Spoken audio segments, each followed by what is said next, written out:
Recording. Okay. So, I know not all of you are ready to animate.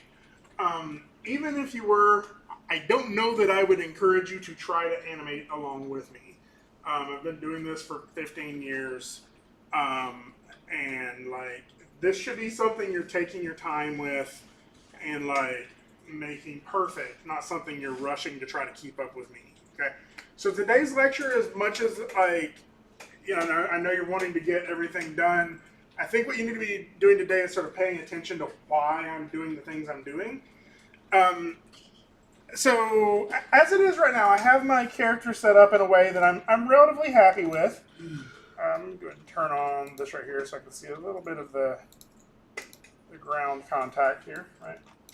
So she has 3 controls, and with those controls, I have the ability to manipulate her pretty much however I need to get this walk cycle, right?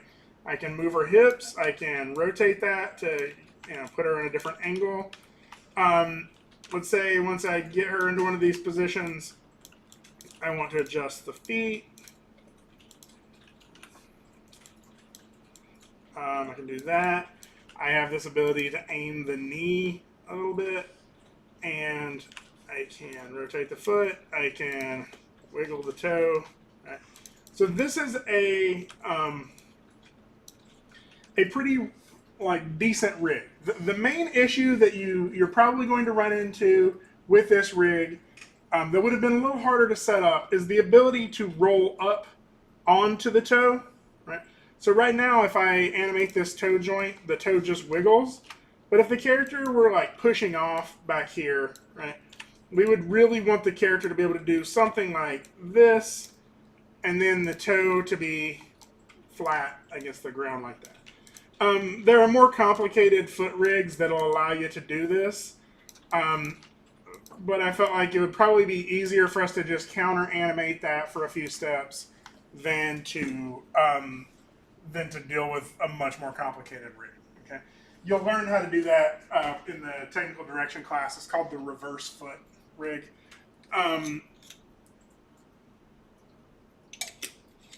So we have this set up to where the only things I really need to be able to select are those 3 controls, and I should be able to put the character in whatever poses I need to animate.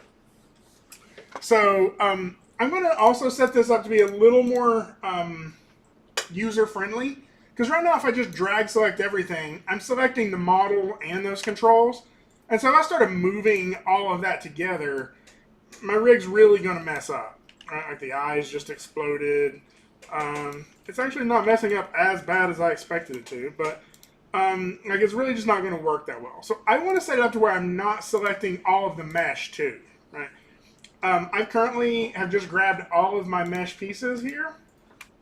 I'll right click and add selected to this mesh layer, and now I can turn the mesh on and off or freeze it. I can also do the same with the eyes here. Add those to a layer. And so now the mesh is something I can hide, but that also means I can't select it, which is what I wanted. And I'll grab this ground plane, add it to its own layer, set it to reference as well. And so now I'm not going to accidentally select all of those other things while I'm trying to animate. Again, one of the reasons we froze our transformations is because if I select all of these, all 3 controls, and just type in 0 into my translates and rotates, 0 into my translates and rotates, the character goes back to its default pose with everything except for the toes.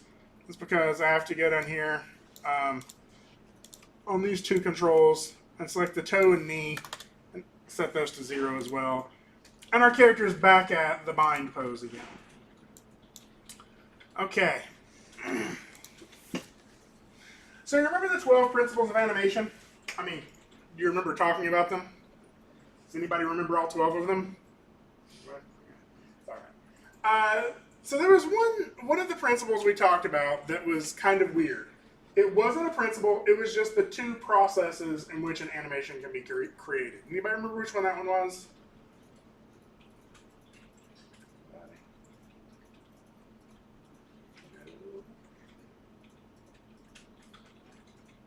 Once. Okay.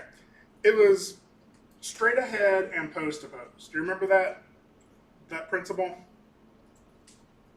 Someone does. Anybody else remember that principle? Okay. So pose-to-pose animation and straight-ahead animation is two different ways in which we can work. Straight-ahead animation means we're just creating frame 1, frame 2, frame 3, moving forward. Usually that's just stop-motion animation. Most people don't use that unless you're doing something really unpredictable. If you're animating like this character like collapsing on the floor or something like that, right? Like it's really hard to plan how that collapse happens, or a character stumbling back and falling, right?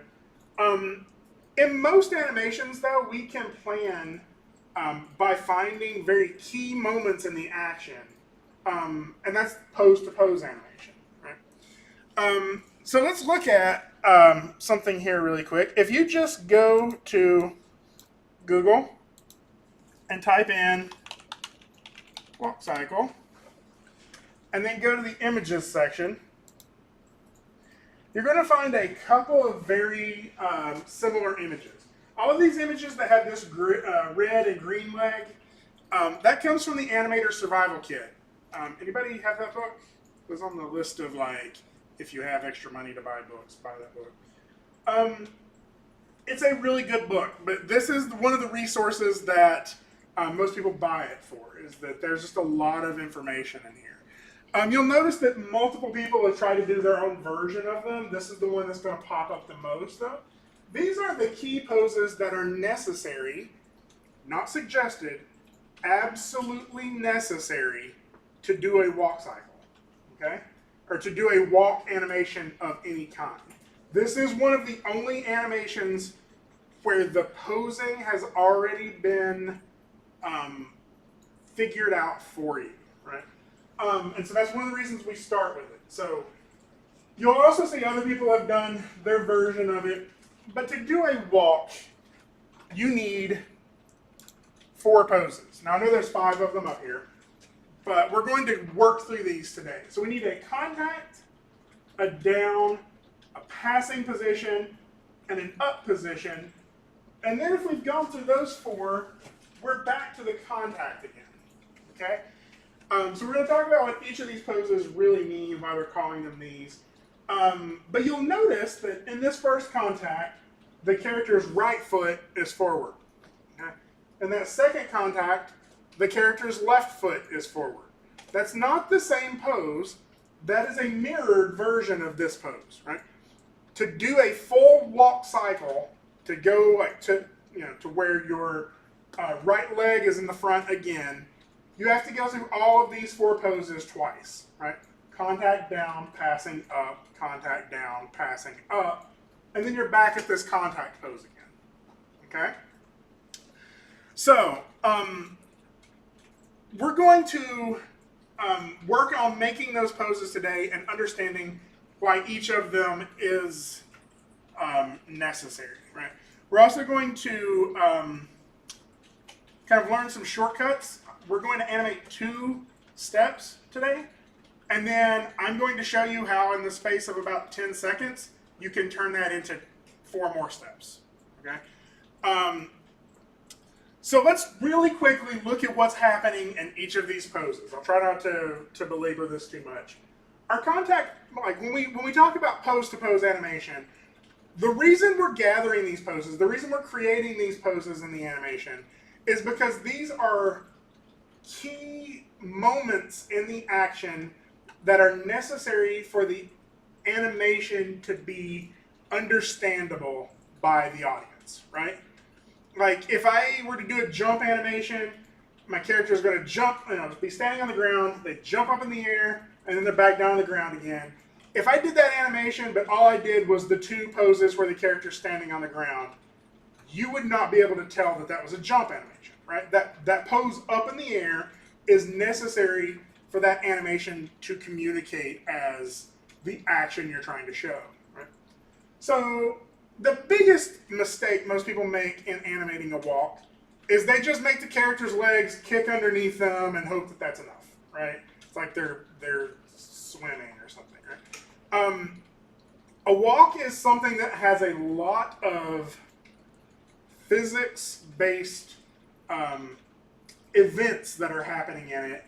And that's why it takes so long to learn how to do it, right? You can't just take a 2-month-old, stand it up, and it just starts walking, right? It takes a long time to figure out how this system of motions works to keep you moving forward but not falling over. Right? One of the terms that a lot of people use when talking about a walk is they say it's a perpetual fall forward, right? If you think about it, for you to be able to walk forward, you have to throw yourself out of balance and start falling, right? And then you have to catch yourself or you're going to face plant, right? So that's what we're actually doing in a walk, is we're pushing ourselves out of balance and catching ourselves at the last moment over and over again. Right? So these poses are necessary to show that, or otherwise it's just going to look like a, I don't know, it's just not going to look like it's physically accurate. So the contact pose, we create the contact pose because the key element we're trying to show here is the moment of contact the foot has with the floor. Let me find a slightly better version of this where you can see. There we go. The moment of contact the foot has with the floor. Right? You'll also see at this point, this is one of the last moments of contact where the rear foot is still on the floor. Right?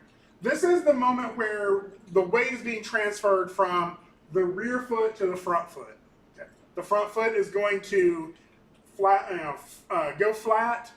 The rear foot's going to continue to push the character forward, and then suddenly the front foot is going to be the leg that is supporting the character. Right? So this is the moment where all of that is getting ready to change. Right? That's why it's an important key pose that we need to sort of capture. The down pose is the pose in which the front leg absorbs that weight. Right? If we say that a walk is a perpetual fall forward, this is the moment where the contact pose is the moment where the character contacts the ground from that fall forward, and the down pose is the moment where our character has absorbed all of that weight from the fall forward. Right? So that's why the knee is going to be a little bent, and in the contact pose, the knee is straight.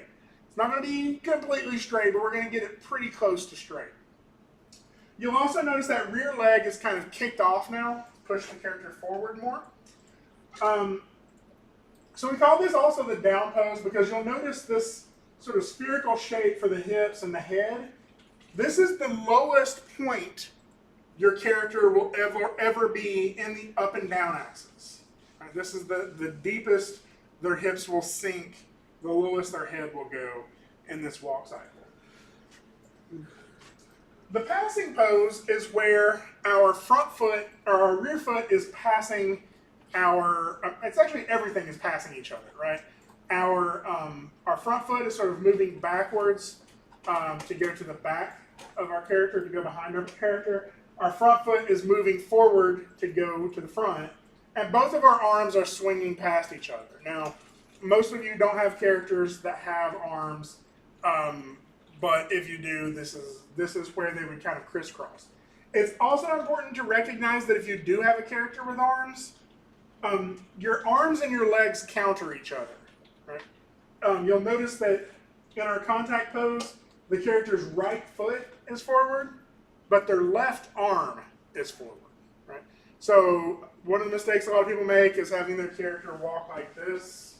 Right? And that's not how you walk. That throws you out of balance. You actually counter each other. So as one leg goes forward, the opposite arm goes forward. This causes a twisting in your torso called contrapposto.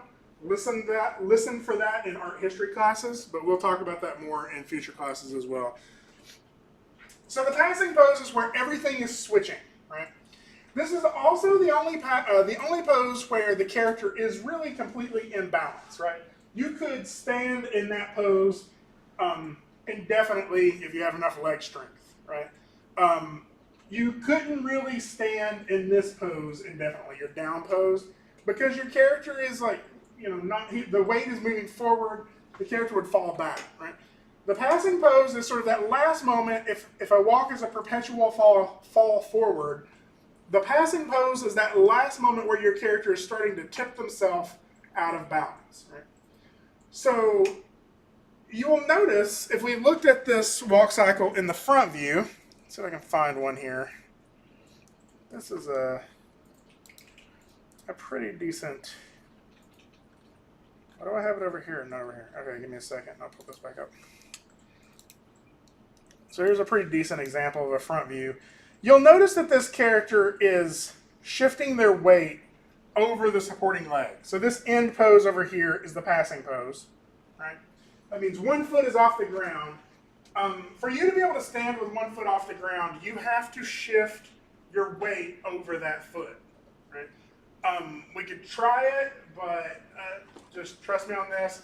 If you stand with your feet shoulder length apart and your hips right in the middle of those 2 feet, you cannot raise one of your feet off the ground. The only way to do that without falling is to shift your weight over one of those legs. Then this leg can move freely, right? So from the front view in this walk cycle, your character's hips are going to be sort of sawing back and forth from side to side.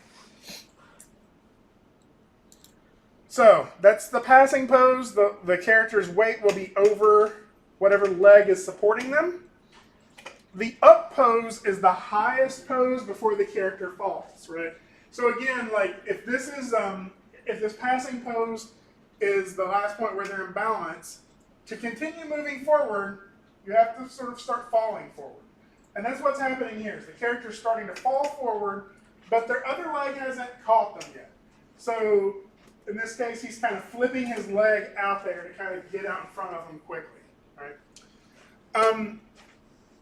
A couple of things that I think are kind of inconsistent with reality in this illustration is I think that in the passing pose and the up pose, that leg is a little higher than it really is. In most cases, humans are lazy. Like, there's no real reason for me to walk like this, and that just burns more calories. So we're efficient animals that try to burn as few calories as possible. So usually your foot just barely clears the ground. So once we're past the up pose, we get back to the contact pose, and it's just a continuous loop from there, right? If you want to see an example of this, this is what we need for the entire cycle, right? We need these 8 poses for a character to take 2 steps. So that's what we're going to do today. We're going to do it in a systematic way. I'm going to create my contact and then my end contact at the same, because those are pretty much the same pose, right? I'm going to create both of those. I'll create the mirrored version, this contact, and we'll get sort of a character that's kind of skiing at that point, right? And then I'll just continue to subdivide. If I have these 2 poses, if I go halfway in the middle and get my passing pose, then it's going to make getting my low and my high, or my down and my up pose, a little easier. So that's mainly what I'm going to be working on today. I would encourage you to watch it because this is really hard. Okay, here we go. So, and I'll pull this up periodically so we can kind of look at it again. Contact down, passing it up. I'll just pull these over to this side. So first, my character is in a neutral pose. Okay. I'm going to go ahead and let the character start from this neutral pose. So instead of starting from my contact pose, I'm going to start from this neutral pose and go into my contact pose. I'll go ahead and set my timeline from 0 to about, for right now, just so I can see it, let's say 0 to,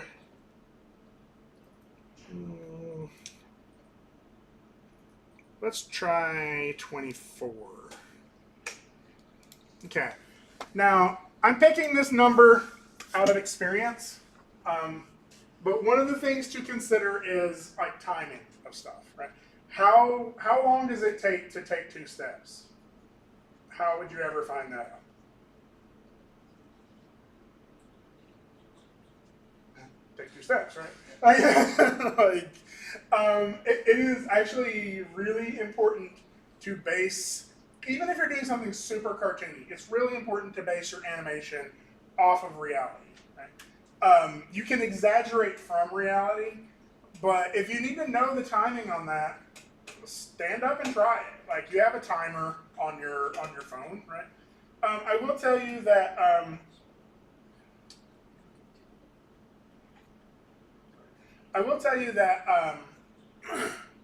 just on average, like sort of that brisk walk, like probably the speed you were walking to class, you were taking about 2 steps a second, right? So that's why I've gone for 24 frames here, is because I'm going to try to squeeze all 8 of those poses in 24 frames. Okay. So let's start. Actually, I'm going to extend this a little further. I'm going to go to probably about 34. That way I can do my keyframes between frames 10 and 34.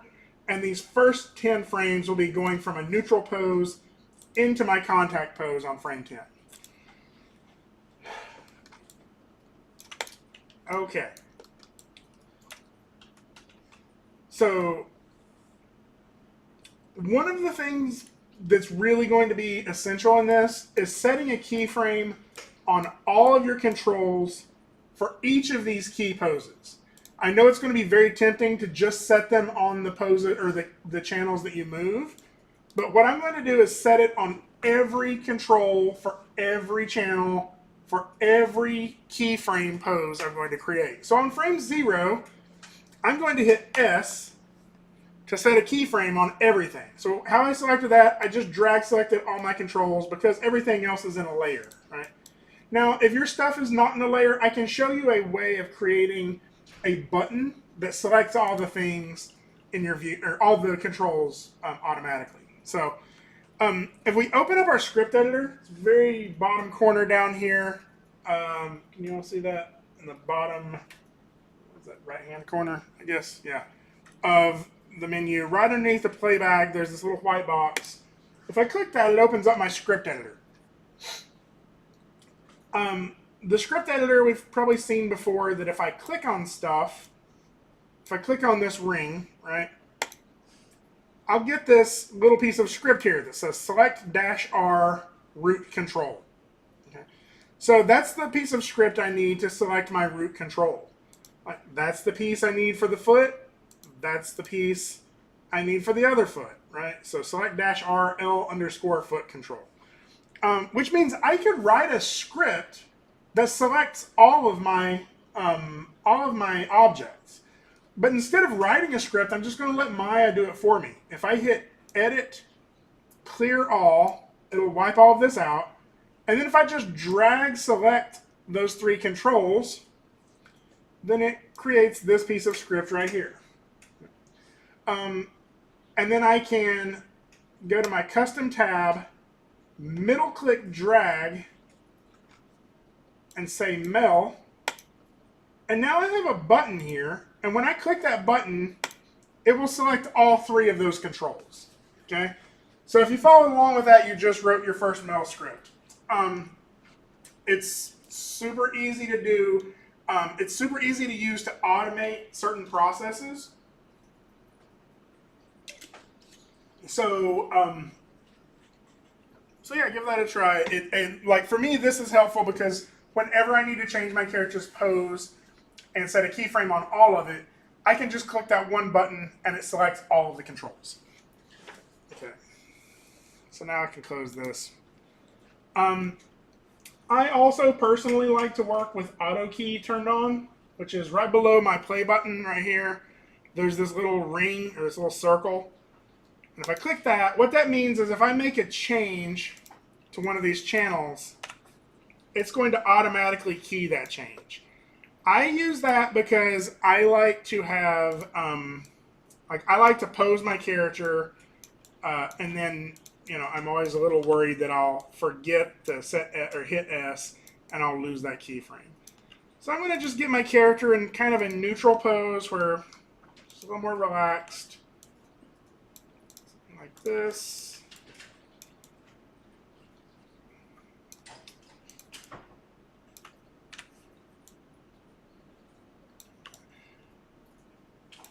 And then I'll use my little selection button right here to select all the controls, hit S just to make sure.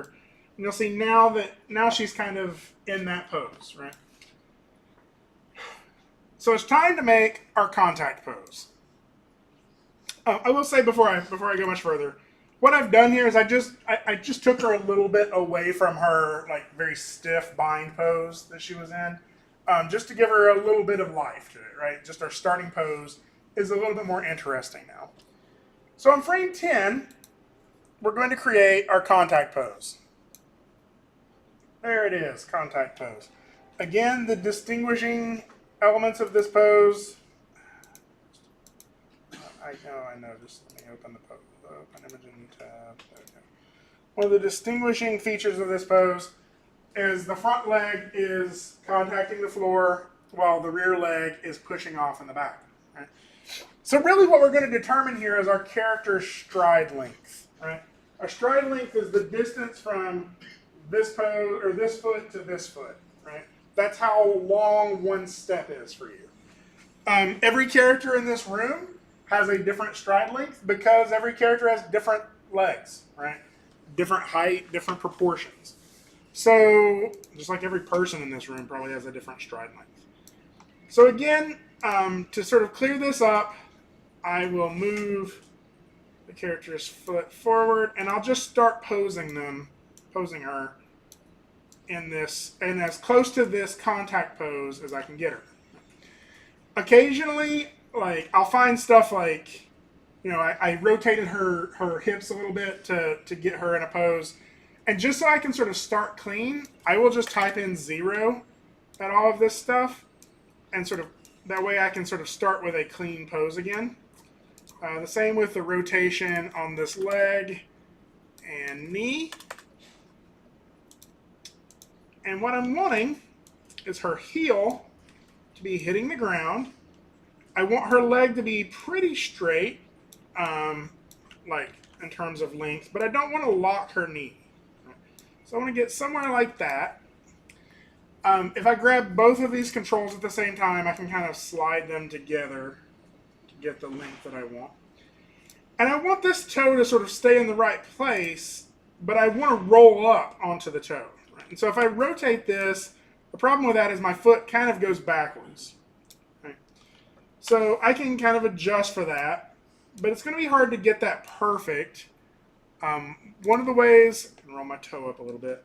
One of the ways I can go back and forth to see if that's perfect is I can select this and hit S to set a keyframe. And then I can use the greater than, less than keys to skip back and forth between frame 0 and frame 10 to see how those two poses changed, right? So if I look, I can kind of see on her back foot, it's kind of sliding back a little bit, right? And so I want to try to line that up as close as possible. Something like that. It's gone. Why? Why'd you do that to me, projector? Man. Maybe there's a cable loose or something. Check the input terminal. Might be something connected to the computer that's loose. Yeah, that'd be.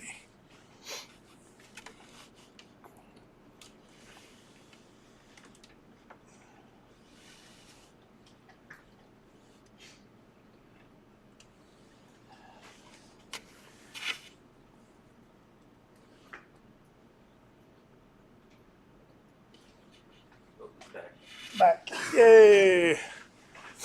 Okay. Sorry about that. So yeah, if I hit the greater than, less than keys, kind of tumble around here where you can see, you'll notice her foot kind of slides back just a little bit. Let's get an angle there where you can see it.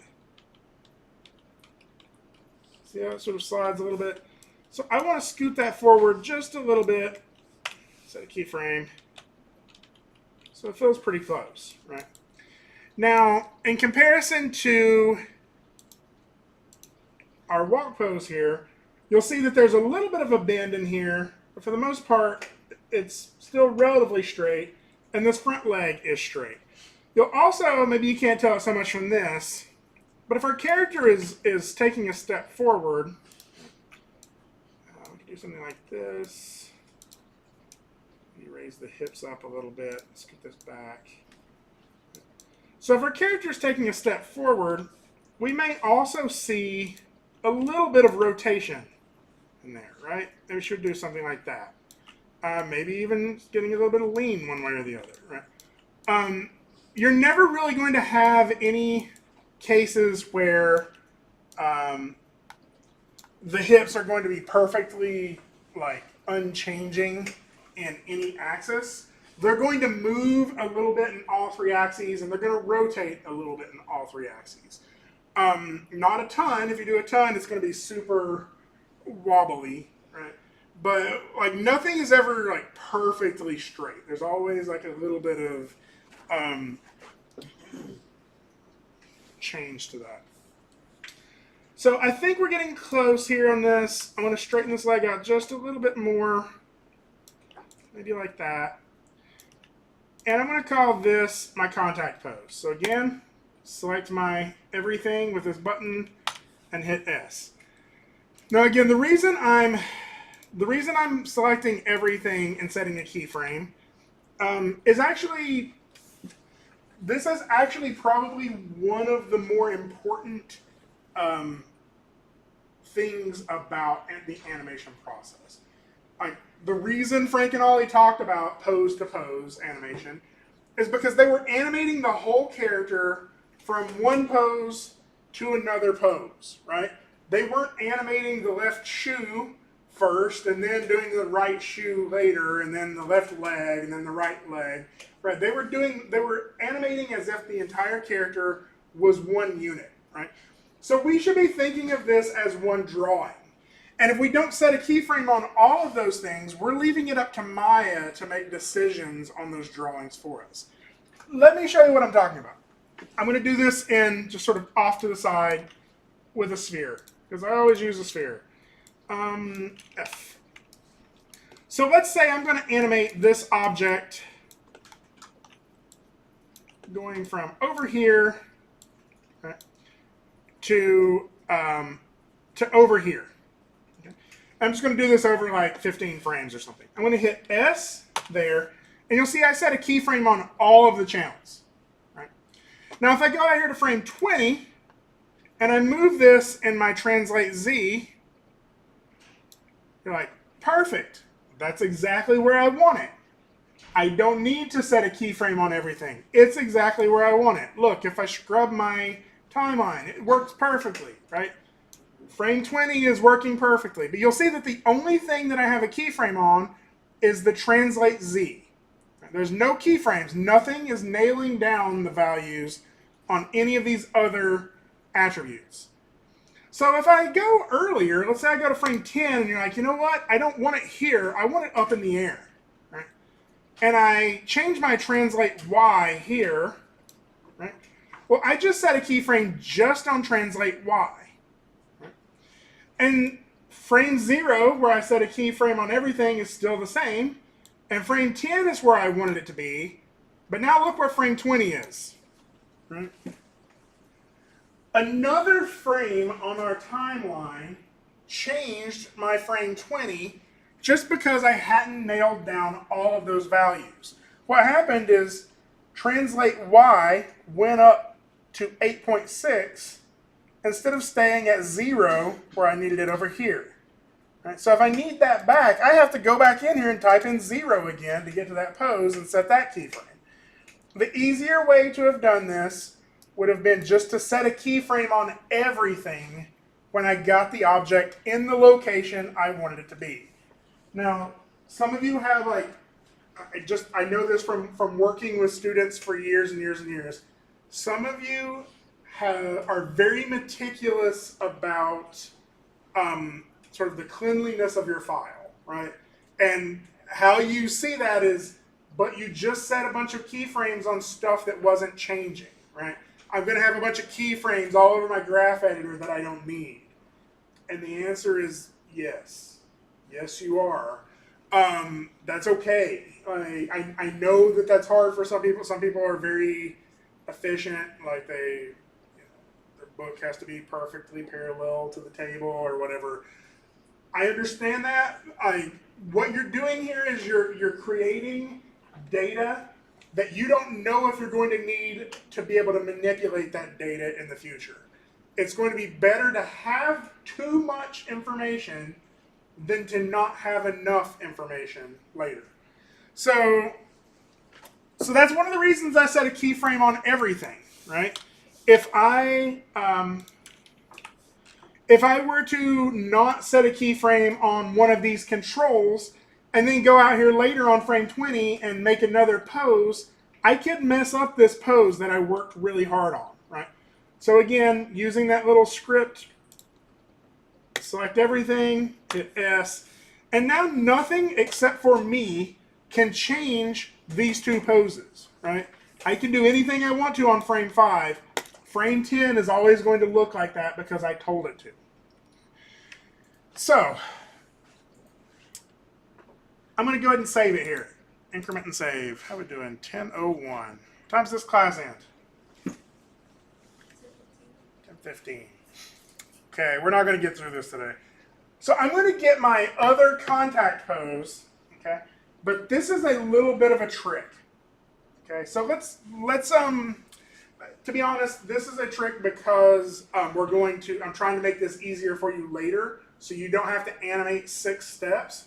We're just going to animate 2, and then we're going to copy and paste those steps at the end of our animation. So what I'm wanting to do right now is I want to get my other contact pose. If the character is starting, like I have her starting with her right foot forward, right? To get back to this pose, she has to finish this step and get to this contact. This is really hard to maintain. And then she has to finish this step and get to this contact, right? So you'll notice that I'm in the same pose I started in. I'm just 2 steps forward, right? So I can pretty much use this same pose. I just need this character to be exactly 2 steps forward on the screen, right?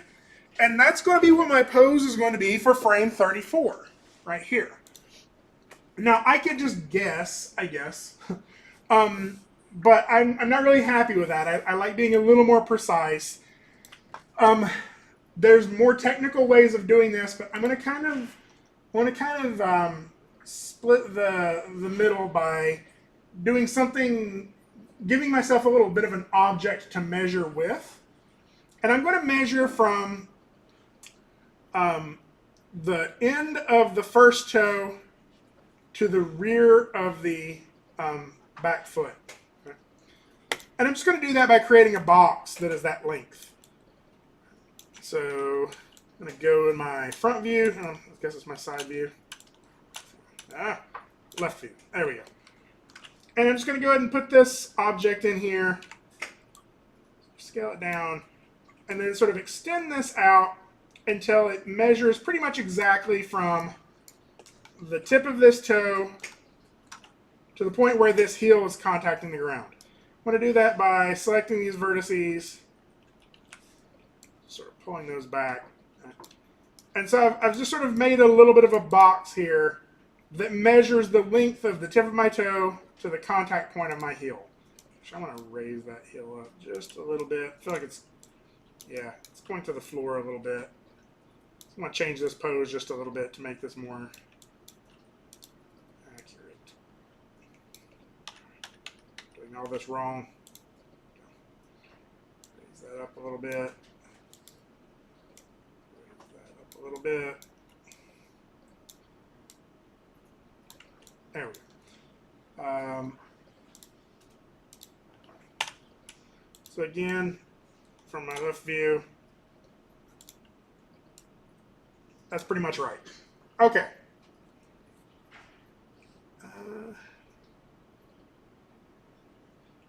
So, I'm going to create sort of 2 more of these. I'm doing this wrong, sorry. I'm not really going to go to the heel of the foot. I'm going to try to go to the point where the toe is going to contact the ground. That way I can do that the same length every time. So let's do right about there. So that's probably where the toe is going to arc down and hit the ground. That makes more sense. And the reason for that is because now I can duplicate this 2 more times. If I Control D, this is going to be the end of the next step. So Control D means this is going to be the piece I'm really looking for, right? So if I go here to frame 34, I should be able to take this pose and slide it forward until it aligns pretty much with this pose for, let's see here.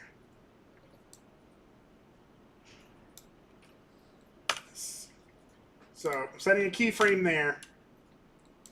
And this should work now. Like now from frame 10 to frame 34, that should be the two poses that I'm needing for my two contacts.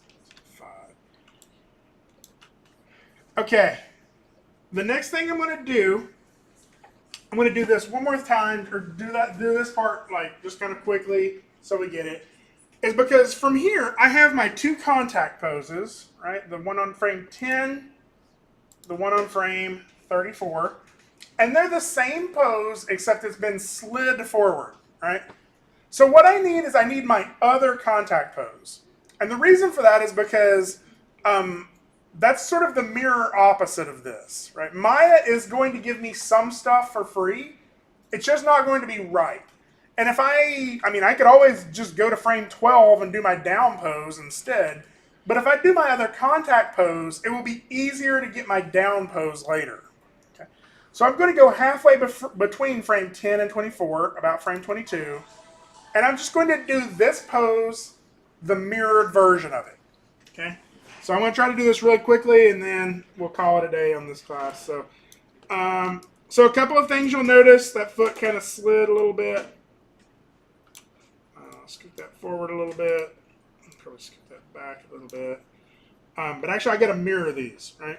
So I'm just going to move this back to here, kind of rotate it, and get me a similar pose. We can always do these from different views too, and I can use some of the information from this view to figure out where my character should be. Pose. This rotation needs to go this way a little bit instead.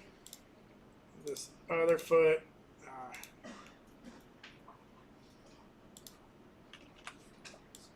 forward. Take the rotation out of that toe. And sort of set this up to be all off on this.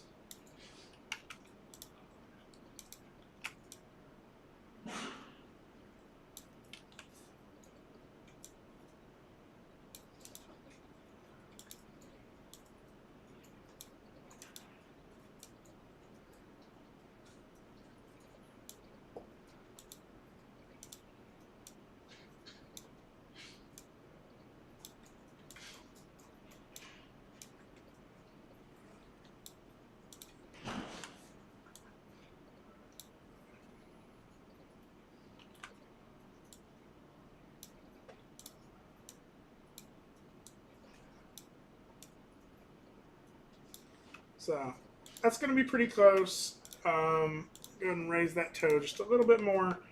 And then again, select everything and hit S. Go to my perspective view and just see if I went a little too far. I think I probably went a little too far on this rotation here. Adjust that a little bit. And maybe push the character down just a little bit. And that's probably a little closer. Right? So if I select everything again, hit S, I'm just going to kind of move this off to the side out of the way. You'll see that we're starting to get a little bit of a walk cycle. If I hit play, now it's going super fast because we're not playing real time. So right click, playback speed, real time.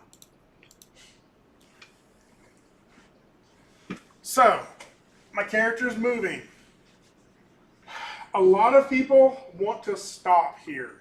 Like, this is not close, right? This, like, the character, like, this is what I'm saying. It feels like the character's feet are just kind of kicking underneath them. Like, we still need that weight, absorbing the weight. We need to feel that push off.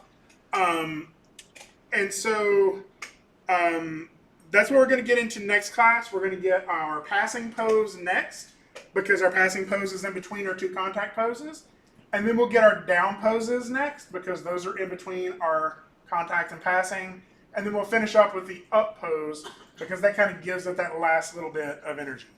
If you want to be working ahead, you can try getting those poses because this is really the hardest part. Getting like the rest of it is just kind of time. It takes time to get those poses in. You need to trust the process on this though. It's going to look wrong until the very last where it finally looks right. Okay. So what a lot of people will do is they'll look at this and they'll be like, oh, it's not right. I'm going to fix that foot really quick. And they'll just add more keys to the foot. And I'm like, no, think of it as an entire pose. And if we get all 8 of those poses in there, 9, I guess, then your walk will look pretty good. And then from there, we can start editing it. Okay, so I'm going to go ahead and save this, and then I'm going to shut up and let you head out to whatever next class you have. Yes? Question back there. Okay. Yeah, I know a couple people had some stuff they're needing help with. I will try to hop around and help you with that unless you're